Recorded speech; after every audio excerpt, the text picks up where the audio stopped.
This is the Reds POSTCAST, your instant game reaction for the Cincinnati Reds. Part of the Locked On Podcast Network, your team every day.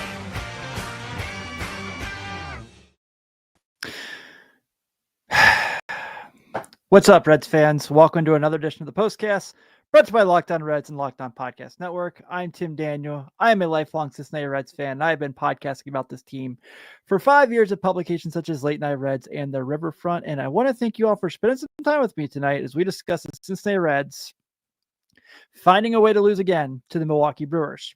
If you were just checking me out for the first time, welcome. Thank you so much for spending some time with me tonight. Please be sure to hit that notification button so you can not only get my show after each and every Cincinnati Reds game, but you can get Jeff Carr and Stephen Offenbaker Monday through Friday on Locked On Reds as well. This episode is brought to you by our friends over at 5 Hour Energy. Check out 5hourenergy.com to learn more about their upcoming products. On tonight's show, well, they did it to themselves again. I'm going to get into all that. Brian Hayes at least did some cool things today. So we're going to talk about that as well, because at least there's that to go to. And Joe LaSorsa in the ninth inning is something. But we'll get through all of it, and I'll hear what you guys have to say, because this is terrible right now. Let's do it. This is what you'll be talking about. Nikita says, how do you keep saying positive after these horrible losses? I don't know if I might challenge that one tonight. This was a game that the Reds deserve to lose. This is a game the Reds did this to themselves. Now, hats off to Milwaukee. We know they fight, they find ways, they always do things. It's great. But the three errors they had tonight were really inexcusable by the Reds. And there's such plays here and there, decisions made by coaching, by players, by a lot of people. I don't know. I guess the good thing is I bet the over on runs tonight, so I got that going for me, which didn't look like it for a while there. No, then went through. But other than that, I mean, I don't know. Let's go with Noelvi Marte misfields a ball early in the game that leads to Milwaukee's first run. That was cool. Matt McClain strikes out 4 times tonight. That was great. Joe LaSorsa gets in the way of Brian Hayes on that sack bunt. That was something. Jake Fraley gets hurt fielding a ball. Cool. I am livid about this game. I am very, very upset about this game. Let's not even mention Ellie De La Cruz has 2 balls right there in the strike zone that he doesn't turn on with the game-winning run at second base. So there's that as well. You know, there's most of the time I can come in here and say, like, I give the Brewers credit because they are great and they deserve to win the game. The Reds did this one to themselves.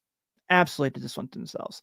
Now I'm going to talk about Austin Hayes coming in the pinch hit in the 6th. And just letting a ball, just having a god-awful at-bat as well.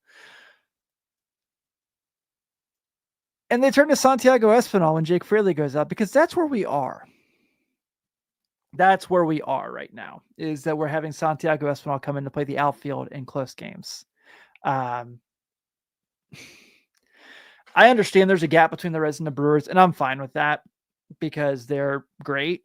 But this wasn't a thing where the Reds didn't play up to their competition, because they certainly did tonight, and they let it go. These defensive miscues got to stop. If you're Nick Krall, like, you have egg on your face right now, because you are the one that came in there saying, like, defense matters and we're going to play great defense, and we're, throwing guys who never played outfield positions at corner outfield. And, oh yeah, thank you. I forgot about Amelia Pagan in the 9th inning with a chance to win the game, walks the 7 and 8 hitters. I am mad about the double play. I'm mad at Spencer Steer for not blocking the ball. I'm mad at Ellie's throw, but we got to talk about that too, because you can't walk the 7 and 8 hitters in this game. A game where they are the example in the National League Central. They are the team. And I know, I get it. A lot of people want to be like, come in here, and I understand it. And I respect the fact that it's like, look, they're 1.5 games out of the wild card. I get it. Yeah. But, you can say a lot of things about losing this game, losing this series, let's just kind of go through the week that is so far. Monday, they blow that Phillies game. They are up 8-1 on Friday, and then they lose this game. You go back to Saturday and Sunday when they won those 2 Pirate games. We should really be talking about the Reds on a 7-game win streak right now. And we're talking about the fact that they're just trying not to get swept tomorrow for the first time all season. And thank God Andrew Abbott's on the hill.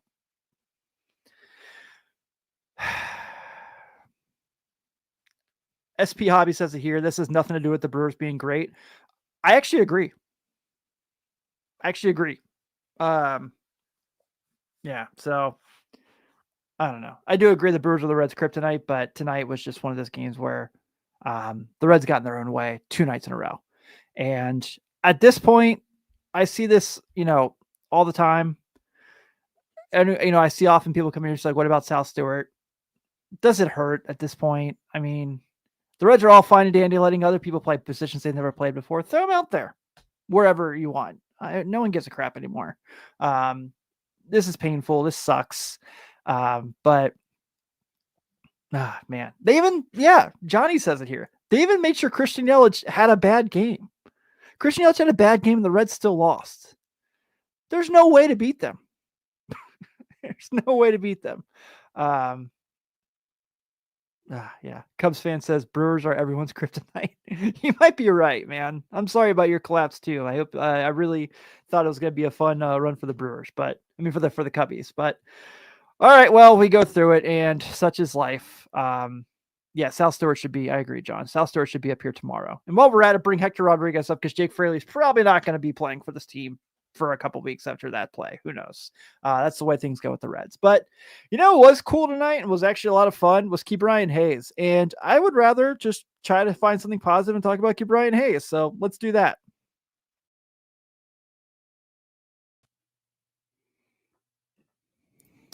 Time to fuel up and turn it up with 5-Hour Energy Transfusion. It brings the bold grape, ginger, and lime flavor of your favorite golf drink, minus the alcohol, into a quick, energizing shot. Whether you're sinking birdies or just making memories with friends, this one's a hole-in-one for your energy game. Let's be honest, some days on the course or off it, you just need that extra boost to stay sharp and energized.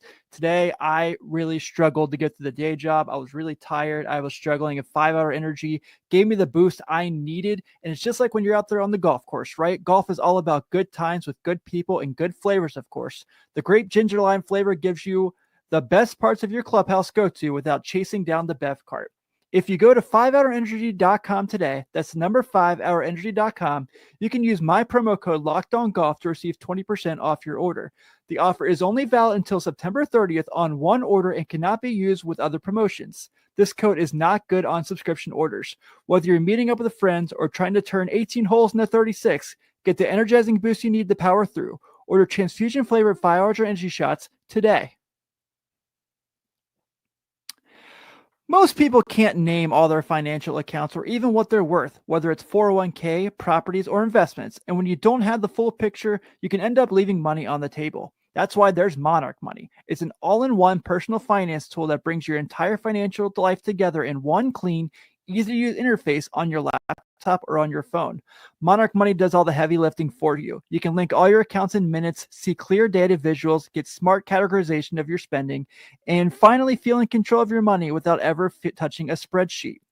I linked all of my accounts in Monarch Money and immediately spotted a few subscriptions I wasn't even using. Canceling those along saved me money every month. Monarch Money makes it simple to review my finances with my partner, and we can both see budgets, goals, and spending activity in one place. Don't let financial opportunities slip through the cracks. Use code LOCKEDONMLB at monarchmoney.com in your browser to get half off your first year. That's 50% off your first year at monarchmoney.com with code LOCKEDONMLB.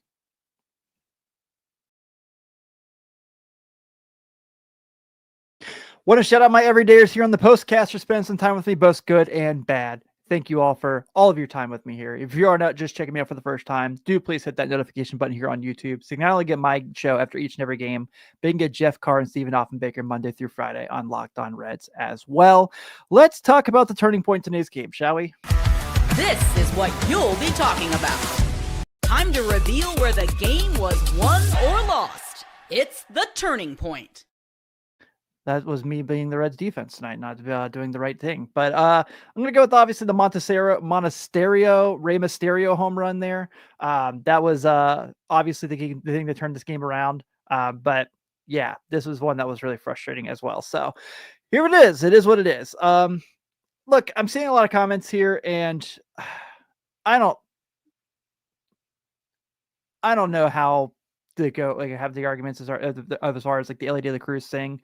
Yeah, I agree. He needs a day off. If he's really as hurt as Gordno is reporting that he is, then yeah, maybe they just need to figure that out and maybe give him a couple days off. I completely agree with that. But you know who was awesome tonight, because someone had to be? Brian Hayes was awesome tonight.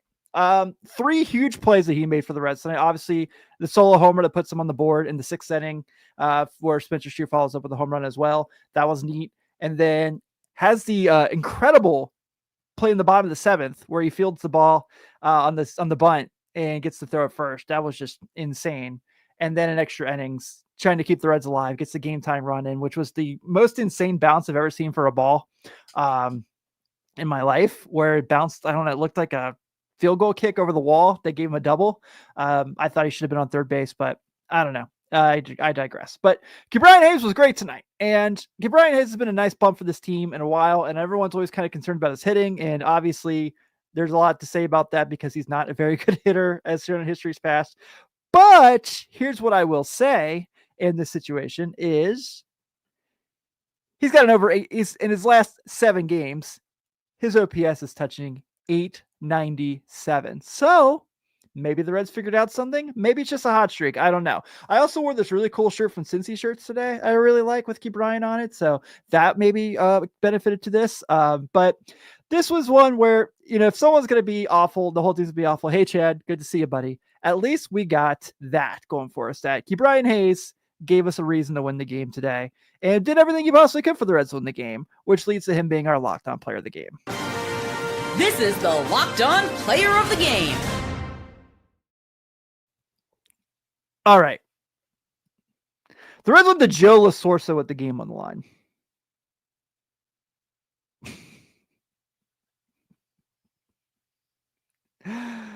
Oh boy, Joe LaSorsa. Boy, got the ball at the game on the line. And Joe LaSorsa did exactly what you thought Joe LaSorsa was going to do. Some of you probably didn't even know who Joe LaSorsa was, and I can't blame you for that. But yes, he goes out there tonight and gives up the 3 runs, a 2 earned, and blows the game. Also, let's not forget, gets in the way of Keep Ryan Hayes on the first batter of the inning for the sac bunch. The fact that the Reds just I liked all the moves they made at the deadline. I think that they did a really good job there. But the fact that they just didn't go get a left reliever is baffling. And I get you want to make the conversation about the obviously, moving Nick Martinez and moving Zach Littell or somebody to the bullpen.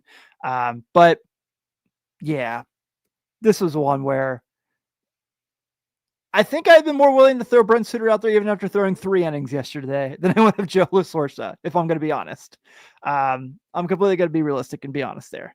That was a really, really bad game. But now the Reds try to avoid getting swept tomorrow. The Brewers are trying to win their 15th in a row. This is the irresistible force versus the immovable object, right? Hey, look, the same people who are always in here when things go bad, never here when things go good. Love to see you guys. Always good. All right. So let's go ahead and close this one out as the Reds are unfortunate losers tonight. 6-5 to the Brewers. The Brewers have 6 runs on 8 hits, no errors. The Reds have 5 runs on 9 hits and 3 errors. Your winning pitcher tonight is Trevor McGill. He is now 4-2 on the year. Joe LaSorsa, to no one's shock, is the loser. He is now 0-1.